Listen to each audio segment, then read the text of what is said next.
छत्रपती शिवाजी महाराज की हर हर महादेव. क्या बात.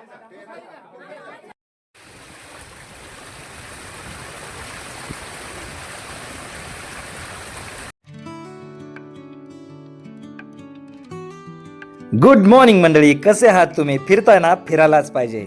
मी गणेश मस्के पुन्हा एकदा स्वागत करतो तुमच्या आवडत्या यूट्यूब चॅनलमध्ये, ज्याचं नाव आहे ट्रॅव्हल विथ गणेश. मंडळी, आज आपण निघालोत अशा एका गडावर जो स्वतःची ओळख त्याच्या आकारावरून सांगतो. पुण्यापासून अवघ्या 60 किलोमीटर अंतरावर सह्याद्रीच्या कुशीत पवन मावळाच्या निसर्गरम्य भूमीत एक किल्ला आजही अभिमानानं उभा आहे. दुरून पाहिलं तर अगदी त्रिकोणासारखा दिसणारा, म्हणूनच नाव आहे किल्ले तिकोणा. चला तर मग आजच्या या प्रवासात जाणून घेऊयात किल्ले तिकोण्याचा इतिहास, त्याचं सामरिक महत्त्व, त्याची रचना आणि या गडाच्या प्रत्येक दगडामागची कहाणी. आणि फायनली आपण येऊन पोहोचलो तिकोणा पेठ गावात. इथं आपण आपली गाडी पार्क करूयात आणि इथून सुरू होणार आहे आपल्या गडभ्रमंतीचा प्रवास. चला तर मग तिकोण्याच्या पायथ्यापासून सुरू करूयात आजची आपली चढाई, किल्ले तिकोणा. ट्रेकच्या सुरुवातीलाच आपल्या निदर्शनास पडतो हा गडाचा नकाशा. हा नीट पाहून घ्या. आणि याच्याच बाजूला आणखी एक बोर्ड आहे ज्याच्यावर गडाचा महत्त्वाचा इतिहास लिहिला आहे. हा इतिहास नीट वाचा, कारण कसं आहे, गड चढत असताना जर गडाचा इतिहास मनामध्ये रेंगाळत असेल तर गडाबद्दलचं कौतुक जरा जास्तच वाटतं. तुम्हाला काय वाटतं? कमेंटमध्ये नक्की सांगा. भावांनो, एक चूक आपल्याकडनं पुन्हा एकदा झाली. गड एक्सप्लोअर करण्यासाठी संडेची निवड केली. आज संडे होता आणि त्यामुळे गडावरती पर्यटकांची मजबूत गर्दी होती. खरं तर गर्दी असेल तर गड एक्सप्लोअर करायला काय अडचण येते काय सांगू. काही दिवसांच्या विश्रांतीनंतर पाऊस पुन्हा एकदा सुरू झाला होता. वातावरण कमालीचं भारी होतं. आणि मित्रांनो, हा होता आपला 5वा ट्रेक. त्यामुळे पहिला ट्रेक आणि हा आजचा ट्रेक याच्यामध्ये मला सुद्धा जमीन आसमानाचा फरक जाणवत होता. आणि चढाईचे काही टप्पे पार करून आपण येऊन पोहोचलो गडाच्या या टप्प्यावर. मित्रांनो, आता आपण आलो आहोत गडाच्या संरक्षण व्यवस्थेतील एका अत्यंत महत्त्वाच्या ठिकाणी, म्हणजेच मेटवर. मेट म्हणजे गडावर जाणाऱ्या मार्गावर असलेले पहाऱ्याचे ठिकाण. इथे सैनिक 24 तास डोळ्यात तेल घालून पहारा देत असत. गडाकडे येणाऱ्या प्रत्येक वाटेवर लक्ष ठेवणं, अनोळखी व्यक्तींच्या हालचाली टिपणं आणि गडाला कोणताही धोका जाणवला तर त्याची बातमी तातडीनं गडावर पोहोचवणं हे या जागेचं काम. आणि गडावरची ही अशी सुंदर झाडं पाहत आपण येऊन पोहोचतो गडाच्या पहिल्या प्रवेशद्वारापाशी. या प्रवेशद्वाराचं वैशिष्ट्य म्हणजे हे गडावरील नैसर्गिक खडकामध्येच कोरलेलं आहे. आणि याच खडकामध्ये कोरली आहे देवडी, जेथे सैनिकांना बसण्याची व्यवस्था होती. याच ठिकाणी बसून पहारेकरी या दरवाजाचं आणि अर्थातच किल्ल्याचं रक्षण करत असत.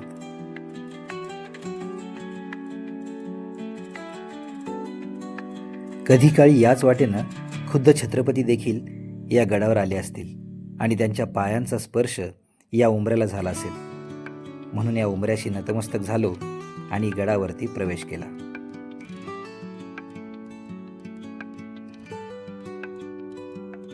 या गडावर मोठ्या प्रमाणात संवर्धनाचं काम झालेलं आहे. त्यामुळे गडावरील पायवाटा, पायरीच्या वाटा आणि बुरुज देखील बऱ्याच अंशी सुस्थितीमध्ये पाहायला मिळतात.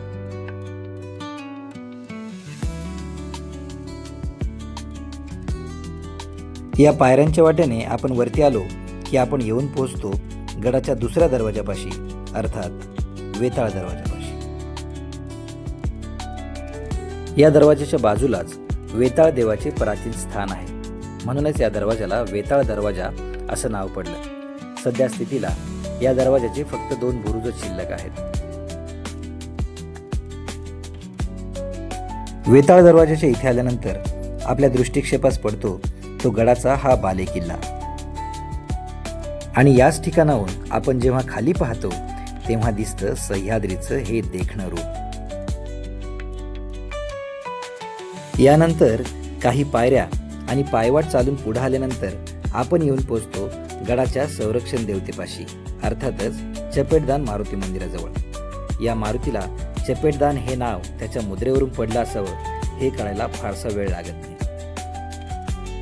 मारुती मंदिरापासून सरळ पुढे न जाता एक वाट मारुती मंदिराच्या बाजूने वरती आली. त्या वाटेनं वरती आलात की या गडावरच्या सर्वात सुंदर जागेवर येऊन पोहोचता. वरील कातळातून तुटून खाली आलेले हे भले मोठे दगड आणि येथे उगवलेली ही केळीची झाडे मला त्या जुरासिक पार्क या सिनेमाची आठवण करून देत होते, कारण इथला नजारा काही औरच होता. या भल्या मोठ्या दगडातून वाट काढत आम्ही निघालो बाले किल्ल्याच्या दिशेने आणि समोर पाहतो तर काय, हा तुरा असलेला भला मोठा हत्ती समोर आला. तुम्हाला पण दिसला का हे कमेंटमध्ये नक्की सांगा. आम्ही आलो तो जरा आडवाटेनं, त्यामुळे आम्हाला हा जरा खतरनाक पॅच लागला. हा पॅच पाहून मला मात्र घाम फुटला. कसा बसा इथून मी पार झालो आणि येऊन पोचलो गडाच्या या टापूवर. इथून आम्हाला बालेकिल्ल्याचा बुरुज दिसू लागला. मुख्य वाटेला लागल्यानंतर आम्ही येऊन पोचलो या राम मंदिरापाशी. असं म्हणतात की इथं 6 खणी राम मंदिर होतं. इथं रामाची गादी होती आणि या गादीवरती रामाच्या पादुका ठेवून इथला कारभार चालवला जायचा. थोडाच अंतर पुढे आल्यानंतर आपल्याला लागतं ते हे कातळात कोरलेलं आई तळजाई मातेचं मंदिर आणि या मंदिरासमोर असलेला हा हौद अतिशय रम्य असा परिसर होता. मंदिरापासून पुढे आल्यानंतर आपल्या निदर्शनास पडतो हा चुन्याचा घाणा. असा घाणा आपण विसापूर किल्ल्यावर आणि वंदनगडावर देखील पाहिला होता. या गडावर देखील हा घाणा अतिशय सुस्थितीमध्ये पाहायला मिळतो.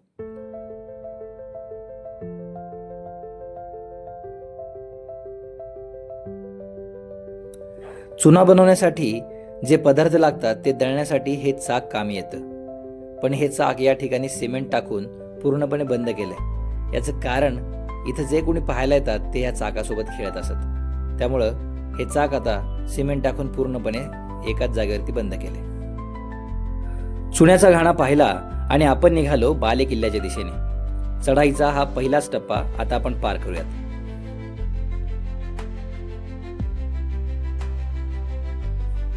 गड एक्सप्लोर करण्यासाठी रविवार निवडून आपण चूक केली असं मी का म्हणालो याचा प्रत्यय आता इथून पुढे यायला सुरुवात झाली होती. गडाच्या बाले किल्ल्यावर जाण्याकरता खूप अरुंद अशा पायऱ्यांच्या वाटेनं वरती जावं लागतं. गडाच्या जुन्या पायऱ्या आता पूर्णपणे मोडकळीस आल्यात. नवीन पायऱ्या केल्यात, पण या पायऱ्यांवर सुद्धा एका वेळी फार फार तर 1 किंवा 2 जण उभे राहू शकतात. आज होता संडे आणि त्यामुळे गर्दी तुफान होती आणि ही गर्दी सगळी आता बाले किल्ल्यावर एकवटली होती. त्यामुळे बाले किल्ल्यावर जाण्याच्या वाटा पूर्णपणे जाम होत्या. आणि या अरुंद वाटेने वरती येऊन आम्ही पार केला गडाचा 3रा अर्थात बाले किल्ल्याचा पहिला दरवाजा. आणि या दरवाजातून आत आल्यानंतर आपल्या निदर्शनास पडतात या 2 पाण्याच्या टाक्या. इथलं वातावरण फार भारी होतं.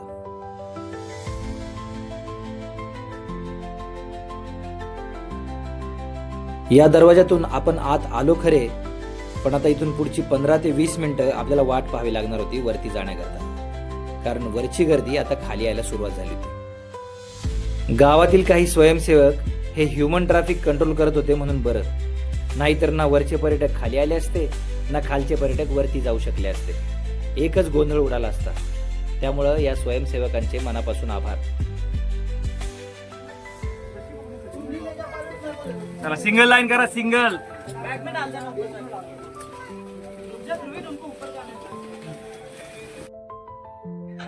या काळ्या कातळात बाले किल्ल्यावर जाण्याकरता ह्या पायऱ्या कोरल्या होत्या. या पायऱ्या खड्या चढायच्या असल्यानं जरा चढायला जड जात होत्या, पण शिवदुर्ग प्रतिष्ठानने या गडावरती वरती जाण्याकरता अशा रश्श्या बांधलेल्या आहेत आणि या रश्शीच्या आधारानं तुम्ही सहज वरती जाऊ शकता.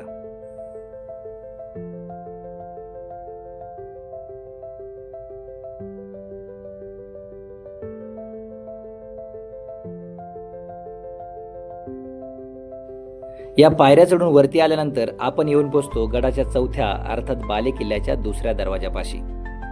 हा दरवाजा आपण क्रॉस केला आणि वर येऊन पाहतो तर काय, संपूर्ण धुक्याचं साम्राज्य पसरलेलं होतं.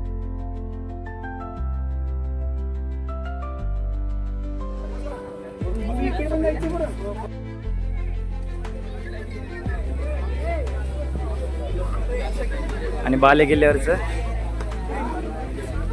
हे सुंदर झाड, क्या बात.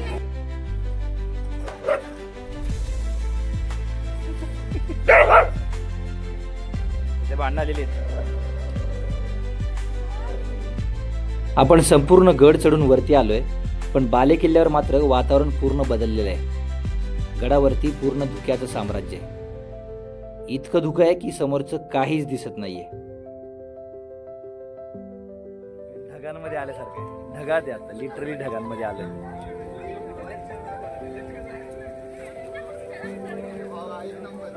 आणि हे सौंदर्य आहे निसर्गाचं. आणि आता बाले किल्ल्याचा शेवटचा टप्पा ज्याच्यावर आपण चाललोय.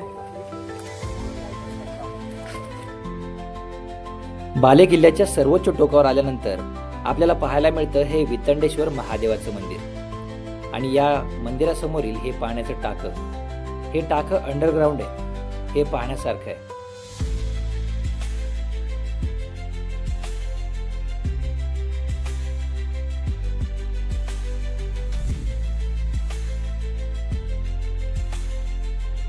चला या वितंडेश्वराचं दर्शन घेऊ आणि बाले किल्ला कितपत एक्सप्लोर करता येते बघूयात.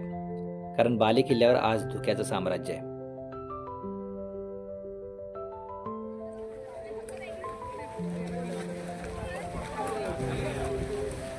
खूप जास्त गर्दी आज, संडे.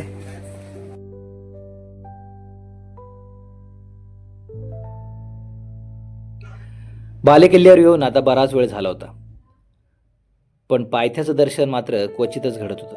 कारण ढगांचे लोट एकामागून एक सारखे येत होते.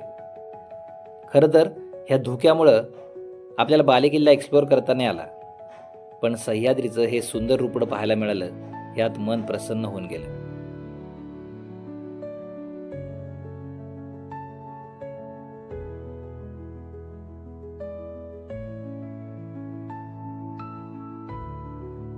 जास्त धुकं आहे, फारसं काही दाखवता येत नाहीये.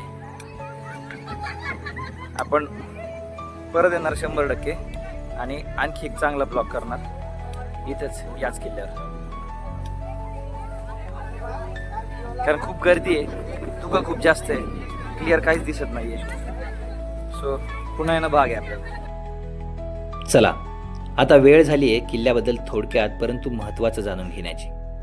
किल्ले तिकोना सह्याद्रीच्या डोंगर रांगांमध्ये पुणे जिल्ह्यातील मावळ तालुक्यात समुद्र सपाटीपासून साधारण 3500 फूट उंचीवर बसलेला हा किल्ला दुरून पाहिल्यावर त्रिकोणी आकाराचा दिसतो. याच वैशिष्ट्यामुळे त्याला तिकोना हे नाव पडले. किल्ल्याचे दुसरे ऐतिहासिक नाव म्हणजे किल्ले वितंडगड. तिकोण्याच्या भौगोलिक रचना त्याच्या सामरिक महत्त्वाची खरी ताकद होती. उंच डोंगर माथा, आजूबाजूचे नैसर्गिक कडे आणि पवन खोऱ्यातील असलेले नियंत्रण यामुळे शत्रूच्या हालचालींवर लक्ष ठेवण्यासाठी हा किल्ला अत्यंत उपयुक्त होता. किल्ल्याच्या माथ्यावरून पवना जलाशयाचा विस्तीर्ण परिसर दिसतो. आणि जर स्वच्छ हवामान असेल तर तुंग, लोहगड आणि विसापूर सारख्या किल्ल्यांचे दर्शन देखील घडते. स्वराज्याच्या काळात तिकोना हा पवन मावळातील महत्त्वाचा किल्ला होता. तुंग, लोहगड आणि विसापूर यांसारख्या किल्ल्यांच्या भौगोलिक साखळीमध्ये तिकोण्याचे स्थान महत्त्वाचे होते. पुढे इसवी सन 1665च्या पुरंदर तहानंतर हा किल्ला मुघलांच्या ताब्यात गेला. त्यानंतर स्वराज्याच्या विस्तारात अनेक किल्ल्यांप्रमाणेच तिकोनाही पुन्हा मराठ्यांच्या ताब्यात आला. म्हणजेच तिकोना हा फक्त त्रिकोणी आकाराचा सुंदर डोंगर नाही, त्याच्या उंचीमध्ये आहे सामरिक ताकद, त्याच्या कातळात आहे इतिहास आणि त्याच्या प्रत्येक पायरीवर आहे सह्याद्रीच्या शौर्याची आठवण. मित्रांनो, या शिलेदाराला वंदन करून आपण निघालो परतीच्या वाटेला. व्हिडिओ आवडला असेल तर चॅनलला लाईक, शेअर आणि सबस्क्राईब करायला विसरू नका. चला पुन्हा भेटूयात आणखी एका गडावर, आणखी एका नवीन व्हिडिओमध्ये. तोपर्यंत जय शिवराय, जय महाराष्ट्र.